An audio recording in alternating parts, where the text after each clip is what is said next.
இன்னும் வேத புத்தகத்தில் இருந்து ஏசாயா எழுதின தீர்க்கதரிசன புத்தகம் 58ஆம் அதிகாரம் 8ஆம் வசனத்தை வாசிக்க கேட்குமா?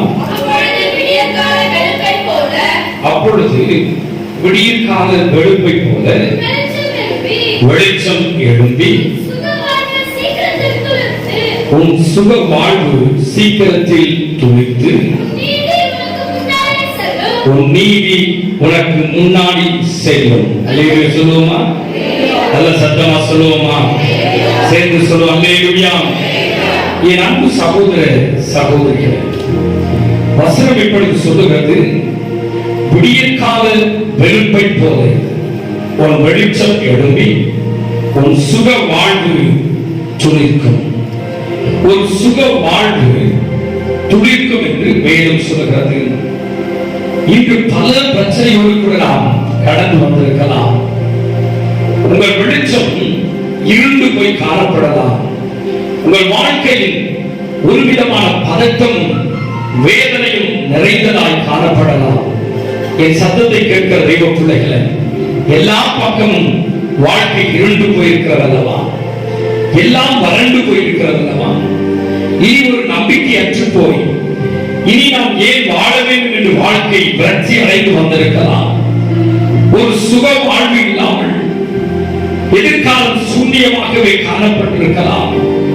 என் ஆண்டவர் சொல்லுகிறார், உன் வெளிச்சம் எழும்பி ஒரு சுக வாழ்வு துளிக்கும் என்று கர்த்தர் சொல்லுகிறார். கண்களை மூடினால் ஜெபிப்போமா? என் ஆண்டு தேவனுடைய பிள்ளைகளே, எப்பொழுது நாம் தேவனை நோக்கி பார்க்கிறோமோ அல்லது எப்பொழுதெல்லாம் தேவ சமூகத்தில் வருகிறோமோ அப்பொழுது தேவன் நம்முடைய சத்தத்தை கேட்கிறவராய் இருக்கிறார். என் அன்பு தேவனுடைய பிள்ளைகளே, இன்றைக்கும் அருமையான காலை வேளையிலே அதிகாலையில் கூடி வந்திருக்கிற உங்கள் வாழ்க்கையில் நம் ஆண்டவருக்கு நேராக ஒப்புக் கொடுக்கும் பொழுது இருள் சூழ்ந்த நம்முடைய வாழ்க்கையில் ஒரு பெரிய வெளிச்சத்தை இன்றைக்கு கர்த்தர் நமக்கு தருவார். எல்லாரும் கண்களை மூடி கேளுங்க. ஆண்டவரே, இன்னைக்கு என்னோடு கூட பேசுங்க. தேவகுமாரா தேவகுமாரா தேவகுமாரா தேவகுமாரா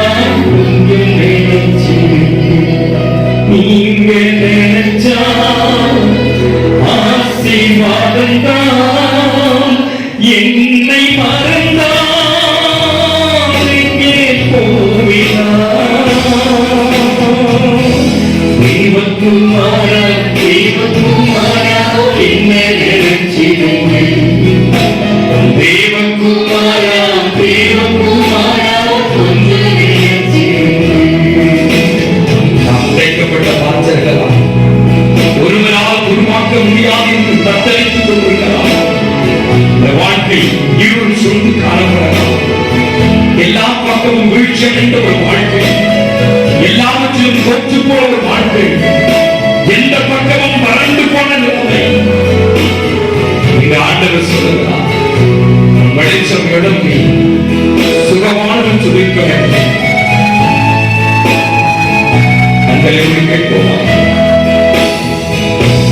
உந்த பாக்கியம் நான் அது உமக்கே தெரியும். தேவன் பயன்படுத்துகிறேன், இது யாருக்கு புரியும்? உடைந்த பாக்கியம் நான் பயன்படுத்துகிறேன், இது யாருக்கு புரியும்?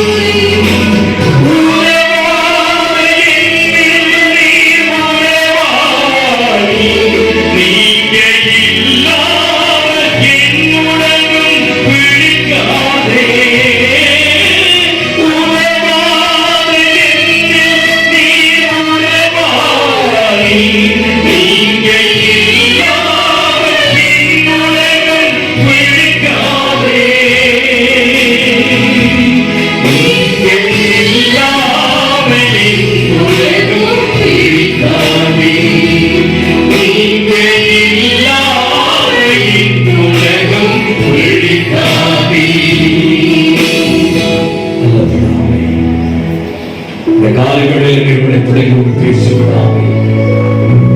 கேட்கிற ஒவ்வொருவருடைய இருதயத்தின் ஆழத்தில் இந்த வார்த்தைகள் எழுதப்படட்டும். இயேசுவின் மூலம் ஜெபிக்க நல்ல பிதாவே. என் அன்பு சகோதர சகோதரிகளே, வசனம் இப்படி சொல்லுகிறது, ஒரு விடியற் கால வெள்ளத்தை போல உன் வெளிச்சம் எழுந்தோம். என் சத்தத்தை கேட்கிற தெய்வ பிள்ளைகளே, உன் வாழ்க்கை இருண்டு போன நிலைமையில் இருக்கலாம், எல்லாம் முடிந்ததென்று நினைக்கலாம். ஒரு நாள் தன் தகப்பனையும் தாயை விட்டு யாக்கோபு ஓடிக்கொண்டே இருந்தான். ஒரு வனாந்திரம் வந்தது.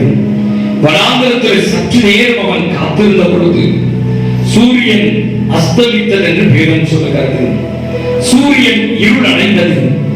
இருள் அடைந்த அவன் வாழ்க்கையில் 20 ஆண்டுகள் அலைந்து திரிகிறவனாய், ஏமாற்றப்பட்டவனாய், நிந்திக்கப்பட்டவனாய், வேதனையும் வியாகுலமும் அடைந்தவனாய், ஒவ்வொரு நாளும் கண்ணீர் வடிக்கிறவனாய் காணப்பட்டான். எந்த நாளிலே சூரியன் வாழ்க்கையில் அஸ்தமித்ததோ, எந்த நேரத்தில் வாழ்க்கையில் சூரியன் இருள் அடைந்ததோ, அன்று அவன் வாழ்க்கையில் இருள் அடைந்தது. அன்று அவன் வாழ்க்கையில் எல்லாம் முடிந்தது என்று நினைத்தான். 20 ஆண்டுகள், ஒவ்வொரு நாளும் எத்தனை பெரிய வேதனைகள், எவ்வளவு கலக்கங்கள், எவ்வளவு போராட்டங்கள்.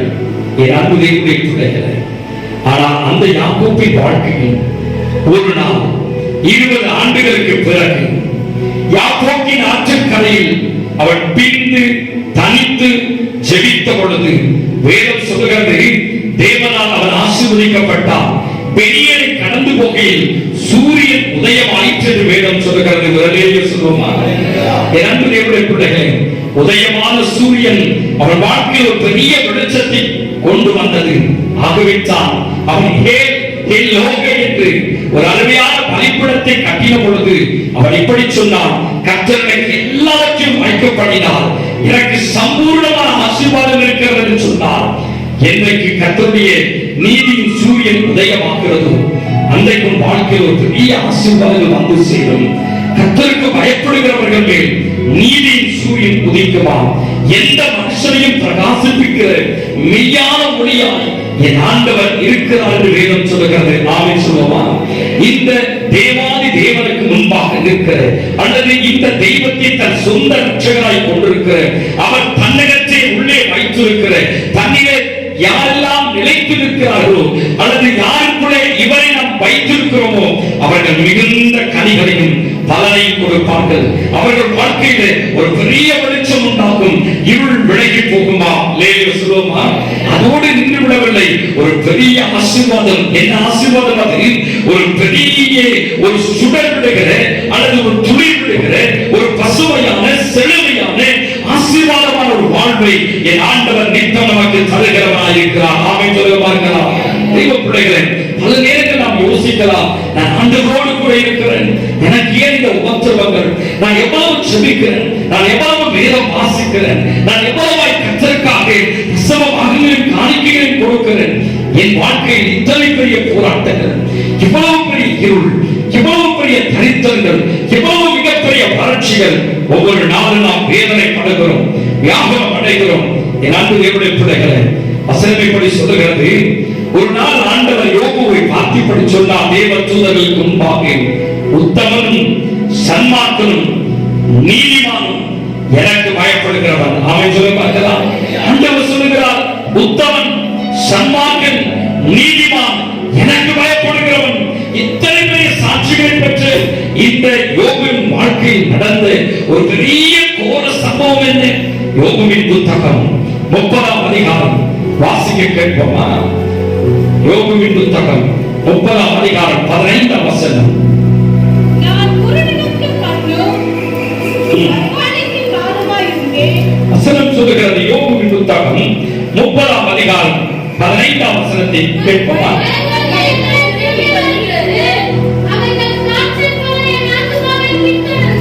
திரும்ப வாசிக்க. பயங்கள் என் மேல் திரும்பி வருகிறது, அவைகள் காற்றை போல என் ஆத்துமாவை பின்தொடர்கிறது. கவனிகள், என் சுக வாழ்வு ஒரு மேகத்தை போல என்ன செய்கிறதா? கடந்து போகிறது. ஒரு சுக வாழ்வு மேகத்தை போல கடந்து மாலையில ஒரு 7 மணிக்கு அதை குறித்து ஆழமாய் தியானித்துக் கொண்டிருந்தேன். ஆபீஸ்ல உட்கார்ந்து ஆழமாய் தியானித்து என்ன சுகவாழ்வு கடந்து போகிறது அவருடைய வாழ்க்கை நான் ஆராய்ந்து பார்த்த பொழுது அவன் சரீரம் எல்லாம் கொப்பளங்களாய், அவன் தோலெல்லாம் அழுகி தசைகள் பீத்து கொட்டுகிற அளவிற்கு அவன் காயங்கள் கொடிதாய் இருந்தது. நாற்றம் எடுக்கிறது, ரத்தமும் சீழும் அடிக்கிறது. என் அன்பு தேவனுடைய பிள்ளைகளே, என்றாலும் கூட யோபுவின் புத்தகம் 19ஆம் அதிகாரம் 25ஆம் வசனம் சொல்கிறது, என் மீட்பர் உயிரோடு கூட இருக்கிறார், அந்நிய கண்கள் அல்ல, என் கண்கள் பார்க்கும் என்று சொன்னார். இத்தனை பெரிய விசுவாசத்தோடு இருந்தவன், இத்தனை பெரிய நம்பிக்கையோடு கூட இருந்தவன் இப்பொழுது அவர் சொல்லுகிறார், என் சுக வாழ்வு அது மேகத்தை போல கரைந்து போகிறது, கரைந்து போகிறது. ஏன் அவர் இவ்விதமாய் சொல்ல வேண்டும்? நான் அதை குறித்து ஆழமாய் இன்னும் தியானித்து பார்த்தேன். வசனம் சொல்லுகிறது, பயங்கள் திரும்பி வருகிறது. ஆவியானவர்களாம், என் பயங்கள் திரும்பி வருகிறது. 25ஆம் வசனத்தில் இப்படி சொல்லுகிறார், என் மீட்பர் உயிரோடு கூட இருக்கிறார், இந்த சரீரத்தின் தோல் முதலானவைகள் அழுகி போன பின்பும் எல்லாம் குற்றட்டும், என் எலும்புகள் விழுந்து போகட்டும், என் அவயங்கள் ஒன்றாயிரம் உருவேற்படாமல் போகட்டும், எல்லாம் அழிந்து போகிறதோ என் கண்கள் பார்க்கும். நம்பிக்கை நம்பிக்கை. ஆனால் இப்பொழுதோ அந்த நம்பிக்கை கொஞ்சம் கொஞ்சமாய் அற்று போகிறது. இத்தனை பெரிய நம்பிக்கை வைத்தது, இத்தனை பெரிய விசுவாசத்தோடு இருந்தது, என் வாழ்க்கை வறண்டு போயிற்று. என் வாழ்க்கை வேதனையும் வியாகுலமும் அடைந்திருக்கிறது. ஒரு சுக வாழ்வு இல்லாமல் போகிறது. நம்பிக்கை இழந்து போகிற சூழ்நிலை, வேகத்தை போல கரைந்து போகிற சூழ்நிலை, சுக வாழ்வு பறந்து போகிற சூழ்நிலை, எல்லாம் முடிந்தது என்று அவர் வாழ்க்கையில் விரக்தி அடைகிற ஒரு நிலைமை. தேவ பிள்ளைகளே, எத்தனை ஆண்டுகளாய் வருஷங்களாய் தேவன் பேர் வைத்த நம்பிக்கை இன்றைக்கு கரைந்து கொண்டிருக்கிறது அல்லவா? உன் சுக வாழ்வு குறைந்து கொண்டிருக்கிறது அல்லவா? உன் எதிர்காலம் சூன்யமாக்கப்பட்டிருக்கிறது அல்லவா? உன் குடும்பத்துடைய ஆசீர்வாதம் எல்லாத்தையும் இழந்து போறாய் அல்லவா? எல்லாம் முடிந்தது என்று நினைத்துக் கொண்டிருக்கிறாய். ஒரு நாள் வந்தது, நகோமி பெத்லகேமுக்கு திரும்பி வந்தார். வரும் வழியிலே திரளான பெண்கள் அவரை பார்த்தார்கள். ரூத்துவின் புத்தகம் 1ஆம் அதிகாரம் 20ஆம் வசனம் இப்படி சொல்லுகிறது. வாசிக்க கேட்போமா? அதற்கு அவள், நீங்கள் என்னை நகோமி என்று சொல்லாமல் மாறா என்று சொல்லுங்கள். கவனிங்கள், சர்வ வல்லவர் எனக்கு மிகுந்த கசப்பை உண்டு பண்ணினார். சர்வ வல்லவர் மிகுந்த கசப்பு. யோபு வாழ்க்கை ஒரு விதமான பயம், பயங்கரங்கள். அவன் பார்த்த காரியங்கள் எல்லாம் பயங்கரமாய் காணப்பட்டது. ரூத்து நகோமியோட வாழ்க்கையில அவன் மோவாபுக்கு போனா பாருங்க, நல்ல புருஷனோடு போனான். அழகான 2 பிள்ளைகள், திரகாத்திரமான பிள்ளைகள், செழிப்பான தேசம் என்று ஓடி போனார்கள். கடவுள் என்ன தெரியுமா?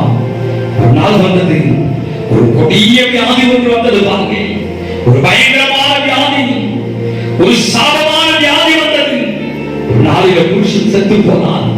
புருஷன் செத்து போன சில நாட்கள் அந்த துக்கம் மாறாமல் இருக்கிற பொழுது அந்த கொடிய வியாதி அவருடைய பிள்ளைகளை பிடித்தது.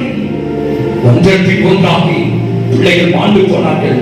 என் அன்பு தேவனுடைய பிள்ளைகளை, எத்தனை பெரிய வேதனை! சுக வாழ்வு மறைந்து போயிற்று. சுக வாழ்வு கசப்பாய் மாறிச்சு. சுக வாழ்வு மறைந்து போனது, இருண்டு போனது, வியாபாரம் அடைந்தான். கடந்த வாரத்துல GH ஹாஸ்பிட்டல் நீங்க எல்லாம் பார்த்துருப்பீங்க. திரும்ப திரும்ப செய்தியை போட்டுட்டே இருந்தாங்க. ஒரு ஆம்புலன்ஸ்ல வச்சுட்டு ஒரு தாய், அந்த சகோதரன் சொன்னாங்க, டாக்டர் ஐயோ காப்பாத்துங்க, செத்துட்டே இருக்காங்க, ஆக்சிடென்ட் குறைஞ்சிருச்சு. தேவ பிள்ளைகளே, கொடிய வியாதி, மரண அவஸ்தை, பயங்கரமான வேதனை, வியாகுலங்கள், மரணத்தை கண்களுக்கு எதிரே வைத்து துடித்துக் கொண்டிருக்கிற நிலைமை. கண்களுக்கு எதிரே அருமையான மனைவி செத்து கொண்டிருக்கிறார். கண்களுக்கு எதிரே புருஷன் மாண்டு போகிறான். பிள்ளைகள் செத்து போகிறார்கள். மனம் கசந்தனுகிறார்கள். வாழ்க்கை இருந்து போகிறது அல்லவா? ஒரு சுக வாழ்வு அற்று போகிறது அல்லவா? என் அன்பு தேவனுடைய பிள்ளைகளே, அன்றைக்கு நகோமியுடைய வாழ்க்கையில் விதமான குலங்கள் ஜனங்களை பார்த்து சொன்னால், ஐயோ இந்த பயங்கரங்களினால் என் வாழ்க்கை கசந்து போயிற்று. எல்லா பக்கமும் இருட்டாக இருக்கிறது. என் வாழ்க்கையில் ஒரு வெளிச்சம் இல்லை. என் வாழ்க்கையில்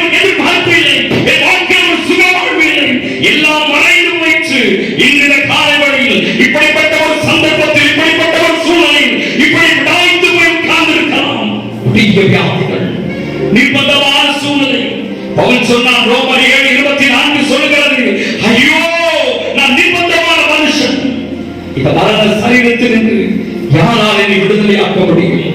மிகுந்த வேதனை அடைந்தான், மிகுந்த துக்கம் அடைந்தான், மிகுந்த பாடுகள் அடைந்தான். இவன் சொன்னான், இந்த பயங்கரங்கள் என் மேல் திரும்பி வந்திருக்கிறது, இந்த வேதனைகள் திரும்ப வந்திருக்கிறது, இந்த சரீரம் இன்னும் அடங்கி கொண்டுகிறது. கொடிய மனிதனுடைய நிந்தனையான வார்த்தைகள், கொடிய மனிதனுடைய அந்த ஈட்டிப்பட்ட குத்துகிற வார்த்தைகள் என் இருதயத்தை பிளக்கிறது. சுகவாழ்வு கரைந்து கொண்டே இருக்கிறது, நம்பிக்கை கரைந்து கொண்டே இருக்கிறது, வெளிச்சம் மறைந்து கொண்டே இருக்கிறது, இருள் தப்பிக்கொண்டே இருக்கிறது. எல்லாம் முடிந்தது. வேதனையும் வியாகுலமும் அடைந்தான். யோபுடைய உள்ளம் உடைந்து போயிற்று. என் அன்புடைய பிள்ளைகளை, இந்த யோபுவை போல, இந்த நகோமியை போல ஒரு வாழ்க்கை இருண்டு போய் கசந்து போய் வறட்சியான நிலைமையில் ஒரு சுக வாழ்வே இல்லாமல், ஒரு துளிக்கிற அனுபவமே இல்லாமல் நம்பிக்கை அற்று போயிருக்கலாம். எங்கே இந்த ஆசீர்வாதம் கிடைக்கும், எங்கே இந்த நன்மை கிடைக்கும்? என் அன்பு தேவ பிள்ளைகளை, வசனம் சொல்லுகிறது, அந்த சுக வாழ்வு உன் வாழ்க்கையில் வருவதற்கு முன்பாக உன் வெளிச்சம் அது எழும்பும் என்று வேதம் சொல்லுகிறது. ஆமென் சொல்ல பார்க்கலாம்.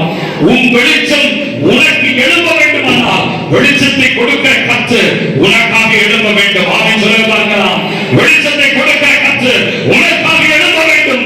வசனம் சொல்லுகிறது, ஏசாயா எழுதின தீர்க்கதரிசன புத்தகம் 53ஆம் அதிகாரம் 2ஆம் வசனத்தை வாசிக்க கேட்போமா?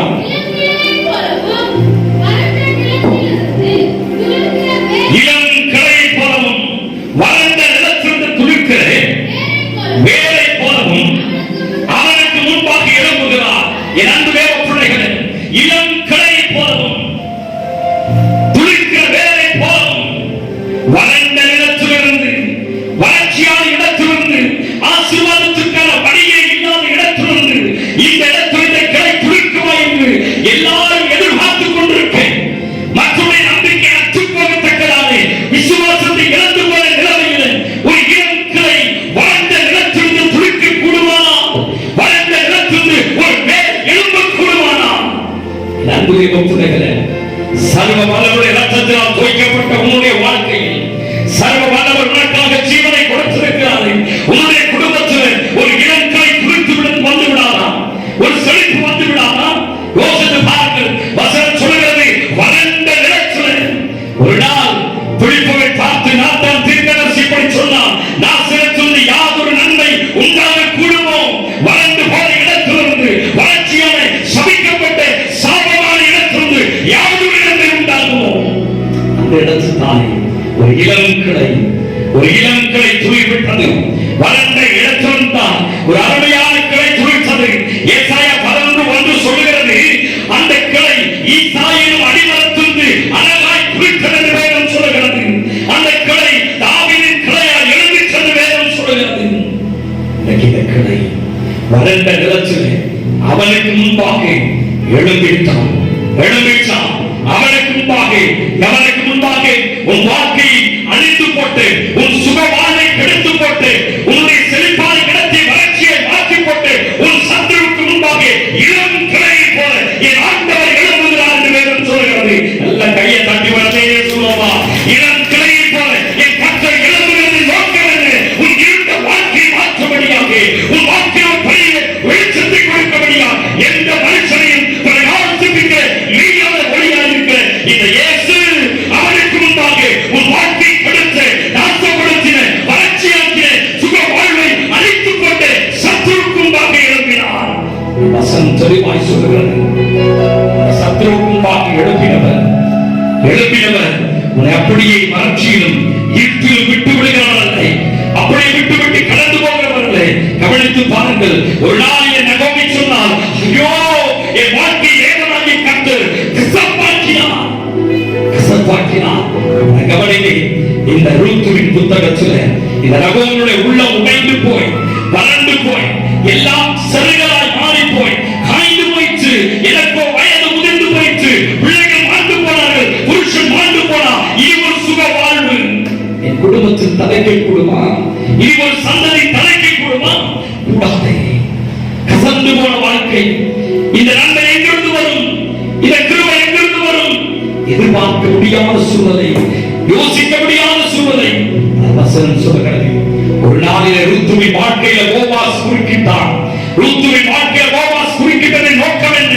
வசனம் சொல்கிறது, அதிகாலையிலே இன்று நீங்கள் எவ்வளவு அதிகாலை வந்தீர்களோ அதை போல ஒரு நாள் இருட்டிலே அவள் ஓடிப்போனால், குளித்தால், புதிய துணியை உடுத்தினாள், எண்ணெய் பூசினாள், அவள் பாதத்தின் அருகே அவள் விழுந்து கிடந்தாள். என் அன்பு தேவ பிள்ளைகளே, இந்த அதிகாலை வேளை கர்த்தருடைய சமூகத்தில் வந்திருக்கிறேன்.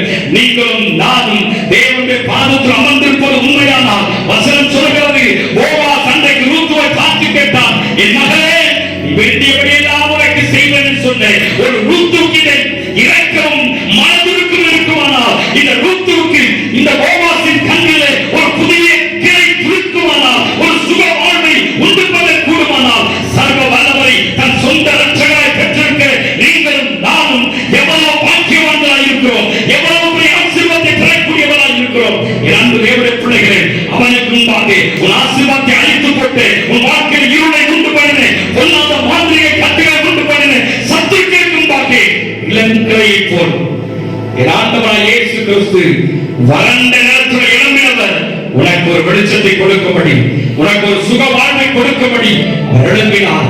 பக்தனாகி யோபு சொன்னான், இந்த பயங்கரங்கள், சத்துருவினால் ஏற்பட்ட பயங்கரங்கள், மனிதர்களால் ஏற்பட்ட பயங்கரங்கள் எனக்கு பெரிய வறட்சியை உண்டு பண்ணினது, வேதனை உண்டு பண்ணினது, பாழாக்கப்பட்ட நிலைமை உண்டு பண்ணினது, கொடிய வியாதிகளின் துன்பத்தை உண்டு பண்ணினது. சுக வாழ்வு அற்று போயிற்று. பலனுள்ளவனுக்காகியும் பலனற்றவனுக்காகியும் உதவி செய்கிறது லேசான காரியம். என் அன்பு தேவனுடைய பிள்ளைகளே, பலமுள்ளவனுக்காகியும் பலனற்றவனுக்காகியும் உதவி செய்கிறது லேசான காரியம். எப்படி?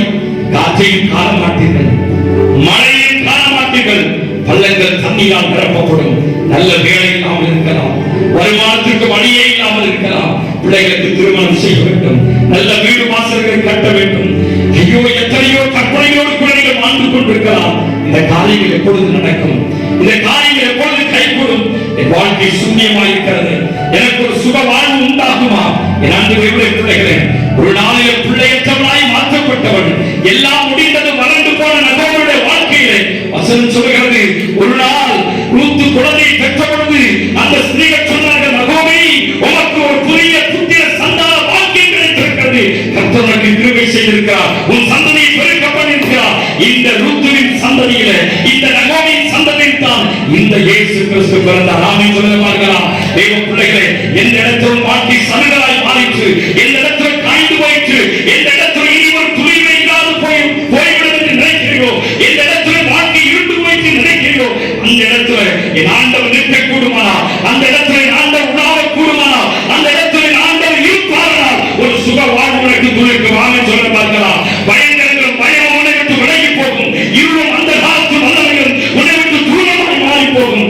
எத்தனை பெரிய துன்பங்களாக இருக்கட்டும், வேதனைகளாக இருக்கட்டும், வியாகுலங்களாக இருக்கட்டும், பக்தராகி யோபு பக்தன் சொல்லுகிறான், பயங்கரங்கள் சூழ்ந்து கொண்டது, சுகவாழ்வு மேகத்தை போல கரைந்து போயிற்று என்றாலும் தேவன் பேர் நம்பிக்கை வைத்தால் பாருங்க, அசைக்க முடியாத நம்பிக்கை, ஒரு சுகவாழ்வு திரும்ப துணித்தலாம். ஆமென் சொல்ல பார்க்கலாம். நல்ல சத்தமா சொல்லுங்க. தேவன் சொல்லுகிறது ஏசாயாவின் புத்தகத்தில் 1ஆம் அதிகாரம் 4ஆம் வசனத்தை வாசிக்க கேட்போமா? ஏசாயா 1ஆம் அதிகாரம். ஐயோ, பாவமுள்ள ஜாதியோ, அக்கிரமத்தால் பாரசுமந்த ஜனமோ, கொள்ளையர்களின் சந்ததியோ, தேடுகிறார்கள புத்திரருமாய் இருக்கிறார்கள். கர்த்தரை விட்டு இஸ்ரவேலின் பரிசுத்தருக்கு கோபம் உண்டாக்கி பின்வாங்கி போனார்கள். 6ஆம் வசனம். உள்ளங்கால் தொடங்கி உச்சந்தலை மட்டும் அதிலே சுகமே இல்லை. காலை விடையில உள்ளங்கால் தொடங்கி உச்சந்தலை மட்டும் சுகமே இல்லை. நான் வாழ்கிற பகுதியில் ஏராளமான மக்கள் கொரோனாவினால் பாதிக்கப்பட்டிருக்கிறார்கள். அதாவது பாருங்க, தெருவுக்கு தெரு, இப்ப வீட்டுக்கு வீடு கொரோனா. எத்தனை பேர் பயிற்சினாலே நடுங்கிக் கொண்டிருக்கிறார்கள். எப்பொழுது மரணம் வரும்?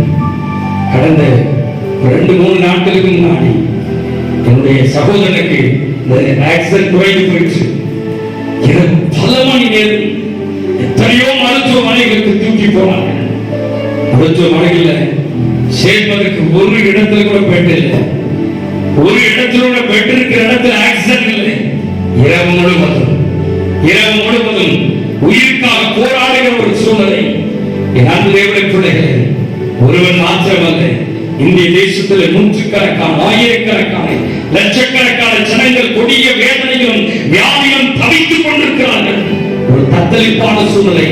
என் ஆண்டவர் இந்த கிருபை தந்திருக்கிறார்கள். நல்ல சுவாசிக்க சுகமாயிருக்க ஒரு சுக வாழ்வை கற்றுக் கொடுத்திருக்கிறார்கள். நாம் ஏவலமாய் ஆண்டவருக்கு நன்றி செலுத்த வேண்டும். வசனம் சொல்லுகிறது, உள்ளங்கால் தொடங்கி உச்சம் தலை மட்டும் சுகமே இல்லை.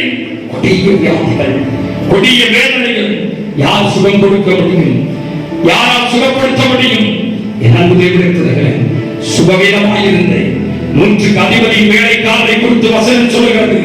வேலைக்காரன் சுகவீனமாயிருந்த பொழுது 100க்கு அதிபதி ஆண்டவரை பார்த்து சொன்னான், ஒரே ஒரு வார்த்தை சொல்லும். சொல்லுவோமா? ஒரே ஒரு வார்த்தை சொல்லும், வேலைக்காரன் சுகமாவான். குஷ்டரோகி ஓடி வந்தான், உமக்கு சித்தமானே சுத்தமாக்கும். எனக்கு சித்தம் உண்டு, சுத்தமாக என்று சொன்னார். இருள் சூழ்ந்த வாழ்க்கை 38 ஆண்டு காலங்கள் படுத்திருந்தவனை இயேசு கண்டார் என்று வேதம் சொல்லுகிறது. அவன் நடந்தான். என் அன்பு தேவ பிள்ளைகளே, சப்பானி என் சத்தத்தை கேட்க தேவ பிள்ளைகளே, பிறவி குருடர்கள், பிறவி சப்பானிகள், பிறவி ஊமையர்கள் இயேசுவின் வாழ்க்கையை குறுக்கிட்டதினாலே ஒரு பெரிய மாற்றங்கள் உண்டாகுமானால், எப்பொழுதும் இருள் சூழ்ந்த வாழ்க்கை, எப்பொழுது எனக்கு ஒரு சுக வாழ்வு கிடைக்கும் என்று எதிர்பார்த்தவருடைய வாழ்க்கை இயேசு குறுக்கிட்டார் என்று இந்த வாழ்க்கை இயேசு குறுக்கிடுவார்கள். ரூத்துக்கு ஒரு போவாஸ் கிடைத்ததுண்டானால், யோபுக்கு ஆண்டவருடைய வார்த்தை கிடைத்தது உண்மையானால், இன்றைக்கு இந்த காலை பொழுது உட்கார்ந்து தேவ பிள்ளைகளே, உன் வெளிச்சம் தேவன் உனக்கு என்று கொடுத்திருக்கிற வெளிச்சத்தை உனக்காக உதிக்கும்படி செய்திருக்கிறார். எழுந்து சீயோனே, உன் வல்லமை தரித்துக்கொள். எழுந்து சீயோனே, உன் வெளிச்சத்தை நீ பிடித்துக்கொள். எழுந்து சீயோனே, உன் சுக வாழ்வை தரித்துக்கொள். எல்லாரிடம் இருப்போமா? இன்றைக்கு இந்த காலை பொழுது என் சத்தத்தை கேட்கவே பிள்ளைகளை, நீ யாராக இருந்தாலும் சரி, நீ எழும்பும் பொழுது ஒரு பெரிய மாற்றம் உனக்கு உண்டாகும். இன்னைக்கு இந்த வசனத்தை மாற்ற பிடிச்சுக்கொள். ஒரு சுக வாழ்வை உனக்கு உண்டாக செய்கிறவர், ஒரு சுக வாழ்வை கொடுக்கிறவர். எத்தனை பேர் வியாதி வரட்டும், கொரோனா வரட்டும், வாதைகள் வரட்டும், மாந்திரிக கட்டுகள் வரட்டும், கர்த்தர் உனக்காக அவர் எழுந்து இருக்கிறார். உன் சத்துருக்களுக்கு முன்பாக, அந்த காலத்தில் வல்லமை இருக்கும்போது அவர் எழுந்து இருக்கிறார். உனக்கு ஒரு சுக வாழ்வை கொடுக்கும்படி, உனக்கு ஒரு விடுதலை கொடுக்கும்படி, உனக்கு ஒரு ஆசீர்வாதத்தை கொடுக்கும்படி மனமகிழ்ச்சி காலவெளியிலே எத்தனையோ துன்பங்கள் இருக்கிற வந்திருக்கலாம், துயரங்கள் இருக்கிற வந்திருக்கலாம். இன்னைக்கு இயேசு நோக்கி பார். துன்பமா துயரமா அது தண்ணீர் பட்ட துணை போன்றதம்மா. துன்பமா துயரமா அது தண்ணீர் பட்ட துணை போன்றதம்மா.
ஒரு சுக வாழ்வு இந்நாளில் துளித்தது. கரங்களை உயர்த்தி என் புயல்